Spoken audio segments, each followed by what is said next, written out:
Friends, எல்லோருக்கும் வணக்கம். Ham channel மூலியமாக உங்கள் எல்லோரையும் சந்திப்பதில் ரொம்ப ரொம்ப சந்தோஷப்படுறாங்க. இன்றைக்கி வீடியோவில் நம்ம என்ன பார்க்க போகிறோம்னு பார்த்தீங்கன்னா, மாம்பழ பார் எப்படி செய்கிறதுன்னு தாங்க பார்க்கலாம். இதுக்கு ஆக்சுவலாக இதனுடைய பேர் தமிழில் என்னன்னு தெரியல. தெலுங்கில் பார்த்தீங்கன்னா மாம்படி பண்டு சாப்பா அப்படிம்பாங்க. சாப்பா அப்படின்னா பாய் இருக்கு இல்லையா, நம்ம படுக்கிறோம் இல்லையா, பாய் அப்படி நீட்டமாக இருக்குது இல்லைங்களா, அந்த மாதிரி இந்த பார் வந்து பார்த்திங்களா அப்படியே நீட்டமாக விற்பாங்க முன்னெல்லாம். இப்போ அது நமக்கு எவ்வளோ வேணுமோ அவ்வளோ 100 கிராம் 200 கிராம் 1/4 கிலோன்னா அந்த நீட்டமாக பாய் மாதிரி இருக்கிறத கட் பண்ணி கொடுப்பாங்க. ஸோ தமிழில் இதுக்கு என்ன தெரியலிங்க, எனக்கு பேர் மாம்பழ பாருன்னு வேணால் நம்ம வச்சுக்கலாம். வாங்க டக்குன்னு வீடியோக்குள்ளே போயிடலாம் எப்படி செய்யலான்ட்டு. இதற்கு தேவையான பொருட்கள் என்னென்னு பார்த்திங்கன்னா, மாம்பழ பார் இருக்குது, மாம்பழம், சர்க்கரை, இது 2 தாங்க நமக்கு வேண்டிய முக்கியமான பொருட்கள். இது 2 தான். மாம்பழம் பார்த்திங்கன்னா 2.5 கிலோ நான் எடுத்திருக்கேன். சர்க்கரை வந்து அதற்கு தேவையான சர்க்கரை நான் எடுத்திருக்கேன். இது எப்படின்னா, மாம்பழத்தை வந்து 2.5 கிலோவுக்கு நீங்கள் பார்த்திங்கன்னா 4 டம்ளர் கூழ் வருங்க. நான் 1 டம்ளருக்கு 1/2 டம்ளர் சர்க்கரை சேர்த்துக்கணும். அப்போ இது 4 டம்ளர் கூழ் வந்ததுன்னா 2 டம்ளர் சர்க்கரை நான் சேர்த்துருக்கேன். ஏற்கனவே இந்த மாதிரி செஞ்சுருக்கோம் நாங்கள். அதனால் 2.5 கிலோவுக்கு 4 டம்ளர் கூழ் வரும். இப்போ வந்து நான் மிக்சியில் போட்டு நல்ல நைஸாக மைய கூழை அரைச்சிட்டு வந்துடுறேங்க. நான் ஃபஸ்ட்டு போய்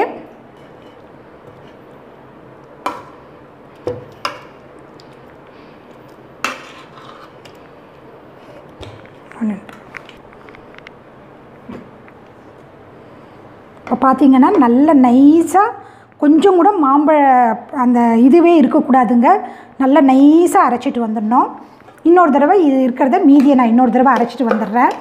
ஒரு வானலியில் இது கொட்டிடலாம்.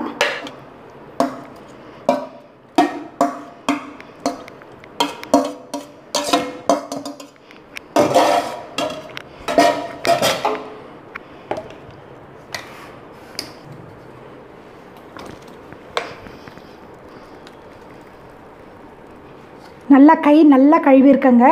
நல்லா கை கழுவிட்டு இந்த மாதிரி உள்ளே இருக்கிறது, ஏன்னா இதுக்கு வந்து நம்ம பாலெல்லாம் எதுவும் சேர்த்து ஊற்றுறதில்ல. அந்த மாதிரி ஊற்றுறதா இருந்தால் ஒரு திருப்பிட்டு வந்துடலாம். ஸோ கையை நல்லா கழுவிட்டு இதுக்குள்ளே இருக்கிற மேங்கோ பல்ப்பை எடுத்துக்கலாம்.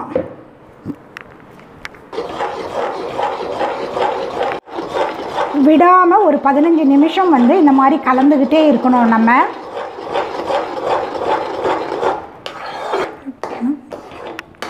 இப்போ ஒரு 5 நிமிஷம் விடாமல் நான் நல்லா கிளறிட்டு இருக்கேங்க.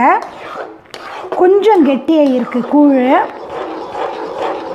இந்த சமயத்தில் நம்ம எடுத்து வச்சுருக்கிற இந்த அளவு சர்க்கரை இருக்குது இல்லைங்களா, இதை சேர்த்துக்கலாம். இதில் இந்த கூழோட நல்லா இப்போ மாம்பழ கூழோட நல்லா இப்போ கலக்கி விடலாங்க.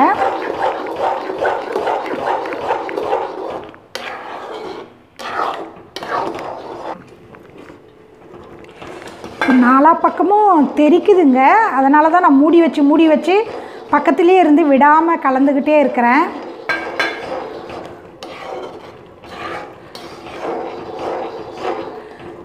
திருப்பியும் மூடி வச்சுட்டு ஃப்ளேம் கொஞ்சம் ஜாஸ்தி பண்ணிக்கலாம்.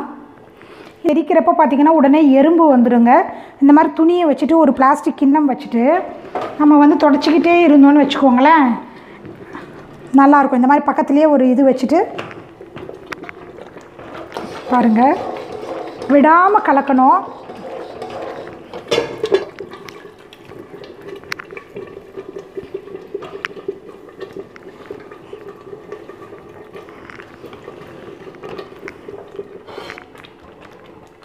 இப்போ பாருங்கள் ஃப்ரெண்ட்ஸ், இப்போ வந்து ஒரு 15 நிமிஷம் பக்கத்தில் கிளறி இருப்பேன். விட்டு கிளறிக்கிட்டே இருந்தேன் 15 நிமிஷம். இப்போ பாருங்கள், ஒரு மாதிரி டிரான்ஸ்பரன்சி போல் வந்திருக்கு பாருங்கள், கண்ணாடி மாதிரி வந்திருக்கு பாருங்கள். அதை பார்த்து நம்ம கண்டுபிடிச்சிடலாம். இப்போ வந்து இதை வந்து ஒரு தட்டுக்கு ட்ரான்ஸ்ஃபர் பண்ணிடலாங்க. இப்போ வந்து இது பாருங்கள், நல்லா நெய் தடவி இந்த தட்டில் வச்சுருக்கேங்க. எவ்வளோ மெலிசாக நம்மளால் ஊற்ற முடியுமோ அவ்வளோ மெலிசாக ஊற்றணும். இப்படியே வானிலிருந்து இப்படி ஊற்றலாம், ரொம்ப சூடாக இருக்குது.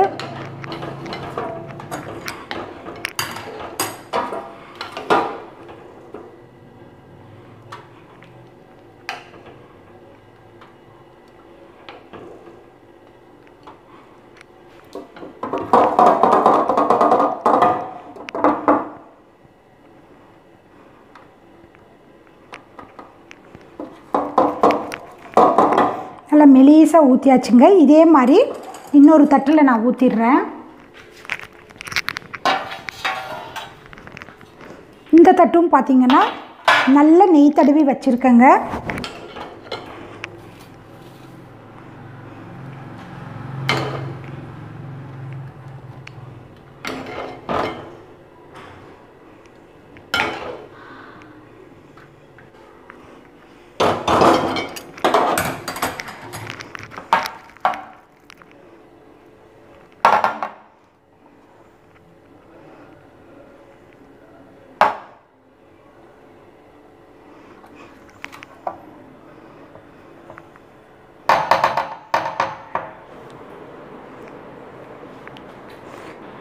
இப்போ பாருங்கள் ஃப்ரெண்ட்ஸ், 2 தட்டில் நான் வந்து நல்லா பரப்பி வச்சுருக்கேன்.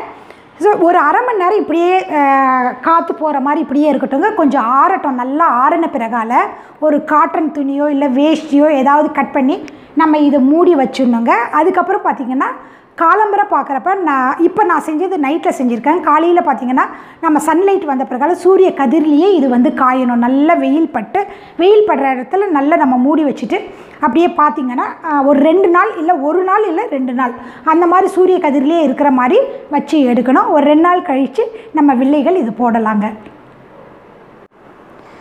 பாருங்கள் ஃப்ரெண்ட்ஸ், நம்ம வந்து மேங்கோ பார் செஞ்சுருந்தேன் இல்லைங்களா, ஒரு 2 நாள் கழித்து இந்த பதத்துக்கு வந்திருக்கு. இது கட் பண்ணலாம் வாங்க. நான் வந்து 2 தட்டில் ஊற்றிருந்தேன் இல்லைங்களா, நல்லா இப்போ 2 நாள் வெயிலில் வச்சுருக்கேங்க. 2 நாள் வெயிலில் வச்ச பிறகால இந்த பதத்துக்கு வந்திருக்குது.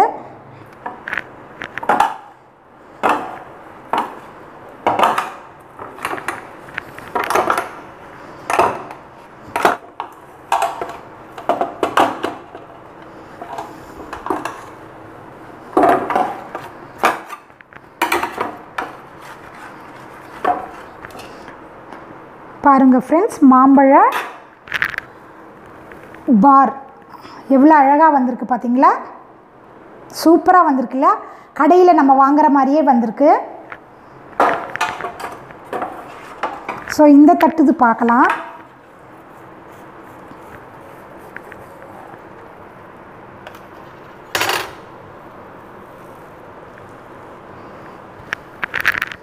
இது பாருங்கள் ஃப்ரெண்ட்ஸ், இன்னொரு தட்டு ஊற்றிருந்தேன் இல்லைங்களா மாம்பழ பார், அதுவும் அழகாக வந்திருக்கு. நீங்கள் டிப்ஸ் ஃபார் டேஸ்டி மாம்பழ பார் அப்படின்னு சொல்லி பார்த்தீங்கன்னா நம்ம ஏற்கனவே க்ரீஸ் பண்ணிடணுங்க. அதுதான் அது மறந்து கூட நீங்கள் அப்படியே ஊற்றிடாதீங்க. அடியில் க்ரீஸ் பண்ணால் தான் நம்ம வந்து எடுக்க வரும். இந்த மாதிரி ஜல்லிக்கரண்டி திருப்பியில் கொஞ்சம் கொஞ்சமாக இப்படி வச்சு எடுத்துக்கிட்டே வர்றப்ப அந்த பார் வந்து அழகாக மேலே எழுந்து வரும். அதாவது இந்த பதம் வந்து கரெக்டாக நமக்கு வந்தால் தாங்க இது வந்து அப்படியே ஒரு 2 நாள் கழித்து இந்த மாம்பழ பார் வந்து நமக்கு கையில் எடுக்க வரும். ஸோ அந்த பதம் மட்டும் நீங்கள் கரெக்டாக நீங்கள் வந்து அது ஃபாலோ பண்ணிக்கோங்க. இது பார்த்திங்கன்னா யூஸ்வலாக நல்ல வெயிலில் வைக்கணுங்க. எங்கள் சேலத்தில் பார்த்திங்கன்னா எப்போவுமே வெயில் அப்படியே கொளுத்தும். நான் செஞ்சப்பன்னு பார்த்து ஒரு நாள் தாங்க வெயிலில் இருந்தது. ஒரு நாள் வந்து ஃபேன் காற்றுல தான் வச்சேன். பட் ஃபேன் காற்றுல ஆறவே இல்லை. திருப்பியும் இன்றைக்கி 3ஆவது நாள் கொஞ்சம் வெயிலில் வச்சு தான் எடுத்தேன். இது வந்து ஃபேன் காற்றுலலாம் வச்சா கண்டிப்பாக இந்த பதம் வந்து கிடைக்கவே கிடைக்காது. வெயிலில் வச்சு எடுக்கணுங்க. ஓகேங்களா? இதுதாங்க டிப்ஸு. இந்த மாதிரி நம்ம வந்து ஜல்லிக்கரண்டியில் கட் பண்ணணுங்க. உங்களுக்கு எந்த ஷேப் வேணாலும் அந்த ஷேப்பில் டைமண்ட் ஷேப்போ இல்லை ரவுண்ட் ஷேப்பில் வச்சானா கூட அந்த பாட்டில் மூடியை வச்சு ரவுண்ட் ஷேப்பில் கட் பண்ணிக்கலாம். அந்த மாதிரி உங்களுக்கு எந்த ஷேப்பில் வேணுமோ அந்த ஷேப்பில் நம்ம கட் பண்ணிக்கலாங்க. இதை வில்லைகளாக நான் வந்து சதுர ஷேப்பில் தான் கட் பண்ணியிருக்கேன். பாருங்கள், இந்த மாதிரி கட் பண்ணிவிட்டு இதில் சதுரமாக நம்ம வந்து போட்டுக்க வேண்டியது தாங்க. பாருங்கள், இதை வந்து வில்லைகளாக நம்ம போட்டுக்கணும், அவ்வளோதான்.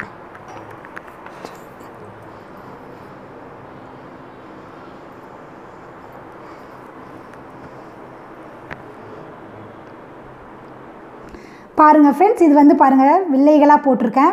ஒன்று அப்படியே பிச்சு காமிக்கிறேன் பாருங்கள். நல்லா சாஃப்டாக வரும் பாருங்கள். நம்ம நினைப்போம் இதெல்லாம் வந்து இந்த மாதிரி மாம்பழ பாரெல்லாம் வந்து நம்மளால் வீட்டில் பண்ண முடியுமா, ஐயோ இது ரொம்ப கஷ்டமாச்சே அப்படின்ட்டு நம்ம நிறைய பேர் நம்ம நினைப்போம். இல்லைங்க, நம்ம வீட்லேயே அழகாக கடையில் கிடைக்கிற மாதிரியே நம்ம அழகாக வீட்லேயே செய்யலாம். இதற்கு வேண்டியது என்னன்னு பார்த்தீங்கன்னா நம்ம சூரிய வெளிச்சம் இருந்தால் தான் நல்லா வரும், அந்த பதத்துக்கு வரும். நம்ம கிளறப்ப அந்த பதத்தை நீங்கள் பார்த்துக்கோங்க.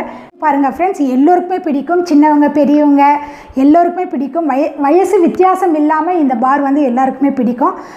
உங்களுக்கு இந்த வீடியோ பிடிச்சிருந்ததுன்னா கண்டிப்பாக ஹேம்ஸ் சேனலுக்கு லைக் பண்ணுங்கள், சப்ஸ்கிரைப் பண்ணுங்கள், கமெண்ட் பாக்ஸில் உங்கள் கமெண்ட் சொல்லுங்கள் எப்படி இருந்தது அப்படின்னு சொல்லிட்டு. இதே மாதிரி மீண்டும் ஒரு நல்ல வீடியோவில் உங்களை சந்திக்கும் வரை உங்களிடமிருந்து விடைபெறுவது உங்கள் அன்பு தோழி கிருஷ்ணகிரி சேலம் ஹேமா அமரேந்திரன். பாய்.